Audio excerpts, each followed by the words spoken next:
Okay, so let's see if you can solve this very interesting problem about fractions and decimals. And the question is the following: what fraction is equivalent to this decimal right here? And the decimal is 0.27272727.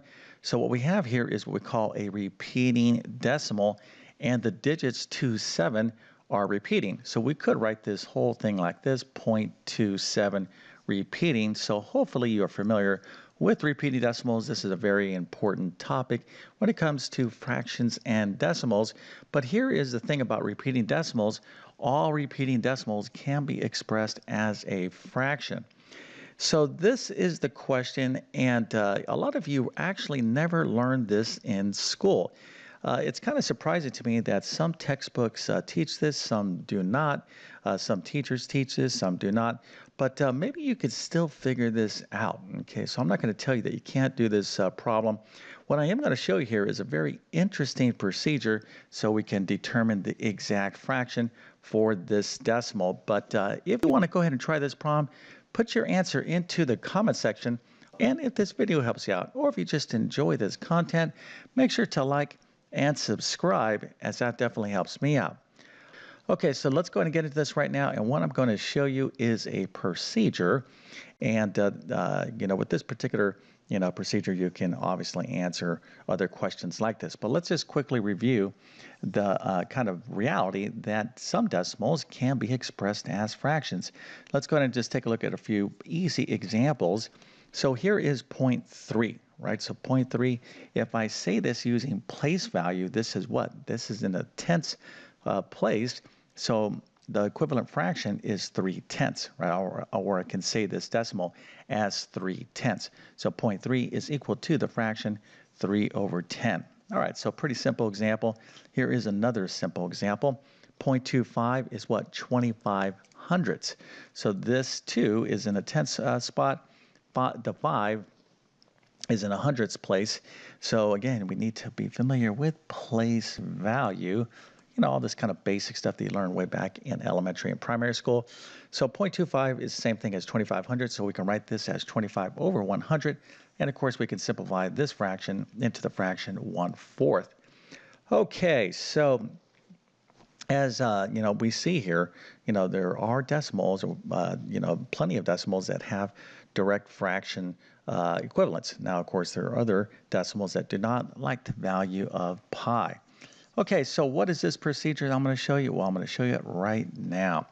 Okay, so again, if you don't understand what's going on here, well, just kind of, maybe take some notes if you want to kind of remember how to do this. So here is the deal.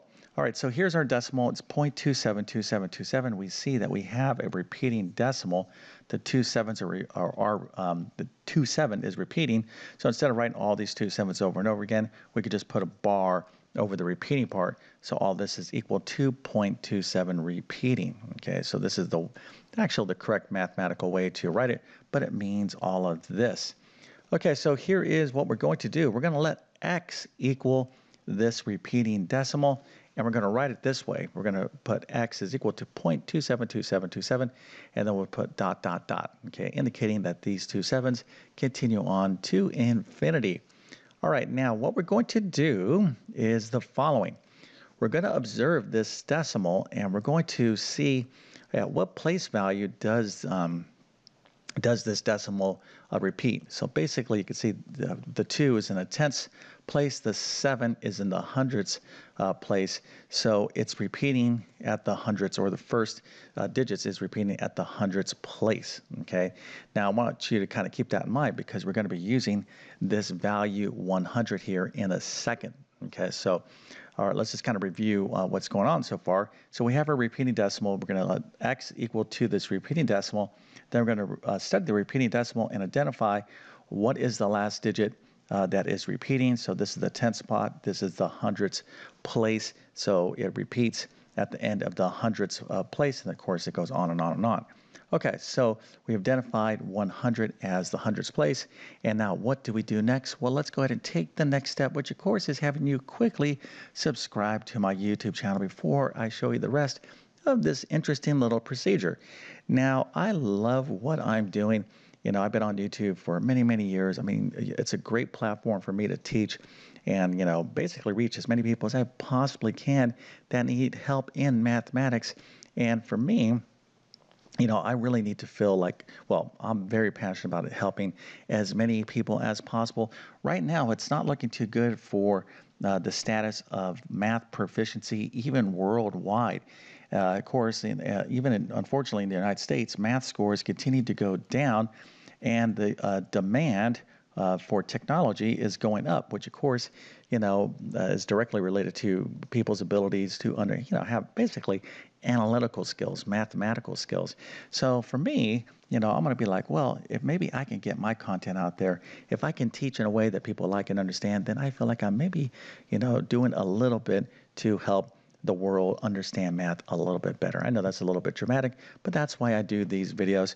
So the way to support my work, okay, which is a ton of videos I'm pretty much posting all the time, is simply hit that subscribe button. And if you're going to do that, hit that notification bell as well so you can get my latest videos.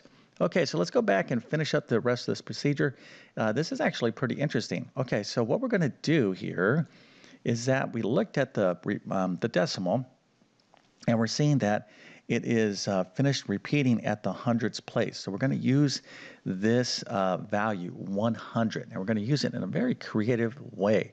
So what we're going to do is we're going to take our value. Remember, we let x equal to 0.272727. We say, okay, it's repeating at the hundredths spot, hundredths place. So we're going to multiply both sides of this equation, okay, or this is an equation, x is equal to this. We're going to multiply both sides of this by 100. So remember, in algebra, you can do whatever you want to an equation as long as you do the same thing to both sides. So we're going to take 100, and of course we understand why we're using 100. We're going to multiply both sides of the equation by 100. Now, when we do that, we're going to get 100x is equal to 27.2727. Okay, so you can see when I take this 100 and I multiply by 0.2727, it's simply going to move the decimal point over 2 places to the right.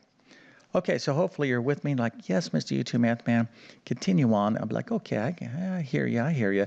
All right, so what are we going to do? All right, so we have this 100x is equal to 27.2727 repeating. But here, I have a whole number. Now, this part is repeating. Okay, so it's 27.2727. And what we're going to do is effectively kind of truncate. We're going to get rid of all these repeating 2 sevens. So how can we do this? Well, what we're going to do is we're going to subtract this x, our original equation. We're going to subtract it from both sides of the equation. Okay, so remember, x is equal to 0.2727. So we're going to subtract this, and remember, we are dealing with an equation. Okay, so what this is equal to this.